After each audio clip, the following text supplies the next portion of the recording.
À l'Assemblée nationale, suite de l'examen du projet de loi sur l'agriculture et l'alimentation, examen marathon qui a débuté mardi, 18 articles, mais 2500 amendements déposés. Et parmi les députés en première ligne dans ces débats, Sandrine Lefeur, députée La République En Marche du Finistère et par ailleurs agricultrice. Bonjour madame, merci d'être avec nous depuis Paris.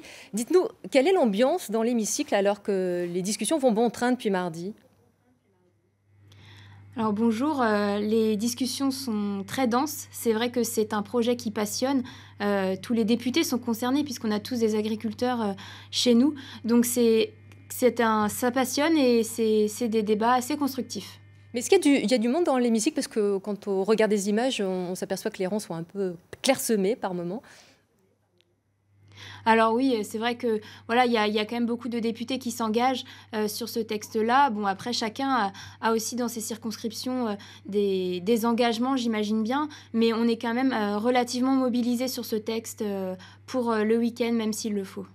Sandrine Lefeur, rien que le premier article sur les nouvelles règles commerciales a donné lieu à lui seul, à 300 amendements. Bataille d'amendements pour mettre fin à la bataille des prix. Est-ce que vous êtes satisfaite de cet article? Est-ce qu'il va assez loin pour redonner du pouvoir aux agriculteurs dans les négociations commerciales? Alors cet article, c'est un outil en fait. Nous voulons responsabiliser les interprofessions quant à la construction du prix et aux indicateurs de prix.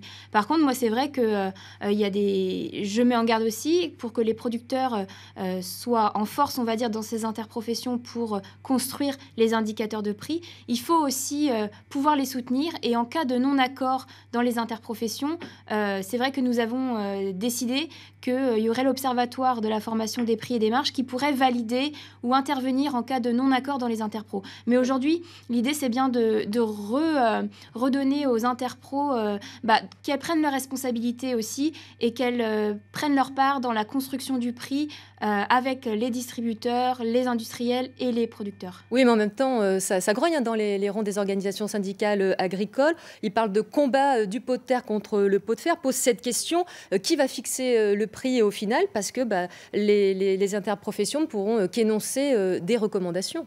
Oui, mais évidemment, les interpros, il y a les distributeurs, il y a les industriels et les producteurs. Donc c'est à eux ensemble de déterminer leur prix. Nous ne sommes pas dans un état où on fait des prix administrés. Ça c'est pas possible. Donc on demande aux interpros de prendre leurs responsabilités. On favorise le pouvoir des producteurs. Et encore une fois, en cas de non-accord, nous avons adopté un amendement qui permettrait à l'Observatoire du prix et des marges, qui est un organisme public, d'intervenir en cas de non-accord. Sandrine Lefeur, par ailleurs, sur quels autres aspects de ce projet de loi êtes-vous particulièrement attachée?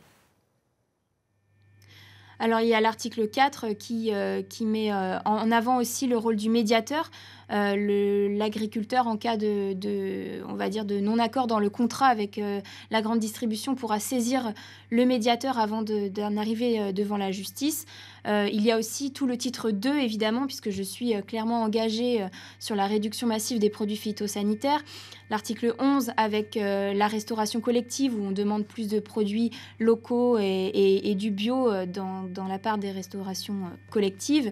Il y a après tous les articles sur le bien-être animal et les produits phytosanitaires. Il nous reste quelques secondes, mais vous, agricultrice bio, est-ce que vous ne regrettez pas malgré tout que ce projet de loi ne dise pas stop au glyphosate dès maintenant? Alors, le projet de loi sorti de la Commission des affaires économiques, effectivement, n'interdit pas le glyphosate, mais je pense que vous n'êtes pas sans savoir que nous sommes plusieurs députés, et notamment 45 députés de la majorité, à avoir déposé un amendement demandant l'interdiction du glyphosate dans 3 ans, avec des dérogations à dans 2 ans, si les agriculteurs ne trouvent pas de solution, mais des solutions... il y en a, donc on est assez confiant sur ce point-là. Merci Sandrine Lefeur d'avoir accepté notre invitation depuis Paris.